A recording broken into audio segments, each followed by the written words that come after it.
यानी ठीक 24 घंटे बाद इंसान की आंतों में ऐसे कीड़ों का गुरूह सरगर्म अमल हो जाता है जो मुर्दे के पाखाने के रास्ते से निकलना शुरू हो जाता है। साथ नाकाबिल बर्दाश्त बदबू फैलना शुरू करता है, जो कि दरअसल अपने हम पेशा कीड़ों को दावत देते हैं। ये ऐलान होते ही बिच्छू और तमाम कीड़े मकोड़े इंसान के जिस्म की तरफ हरकत करना शुरू कर देते हैं और इंसान का गोश्त खाना शुरू कर देते हैं। तदफीन के 3 दिन बाद सबसे पहले नाक की हालत तब्दील होना शुरू हो जाती है। 6 दिन बाद नाखून गिरना शुरू हो जाते हैं।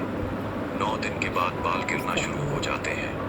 इंसान के जिस्म पर कोई बाल नहीं रहता और पेट फूलना शुरू हो जाता है। 17 दिन बाद पेट फट जाता है और दीगर अज्जा बाहर आना शुरू हो जाते हैं। 60 दिन बाद मुर्दे के जिस्म से सारा गोश्त खत्म हो जाता है। इंसान के जिस्म पर उंगली का एक टुकड़ा बाकी नहीं रहता। 90 दिन बाद तमाम हड्डियां एक दूसरे से जुदा होना शुरू हो जाती हैं। 1 साल बाद हड्डियां पोसीदा हो जाती हैं और बिलाखिर जिस इंसान को दफनाया गया था उसका वजूद खत्म हो जाता है। तो मेरे दोस्तों, गुरूर, तकब्बुर, हिर्स, लालच, घमंड, दुश्मनी, हसद, बुग़्ज़, जलन, इज्जत, वक़ार, नाम, ओहदा, बादशाही, ये सब कहाँ जाता है? सब कुछ खाक में मिल जाता है। इंसान की हैसियत ही क्या है? मिट्टी से बना है, मिट्टी में दफन होकर मिट्टी हो जाता है। 5 या 6 फुट का इंसान कब्र में जाकर बेनाम व निशान हो जाता है।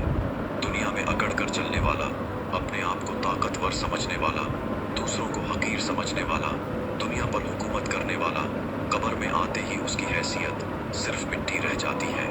लिहाजा इंसान को अपनी अबदी और हमेशा की ज़िंदगी को खूबसूरत और पुरसुकून बनाने के लिए हर लम्हा फ़िक्र करनी चाहिए, अल्लाह को याद करना चाहिए, हर नेक अमल और इबादत में इखलास पैदा करना चाहिए और ख़ात्मा बिल खैर की दुआ करनी चाहिए।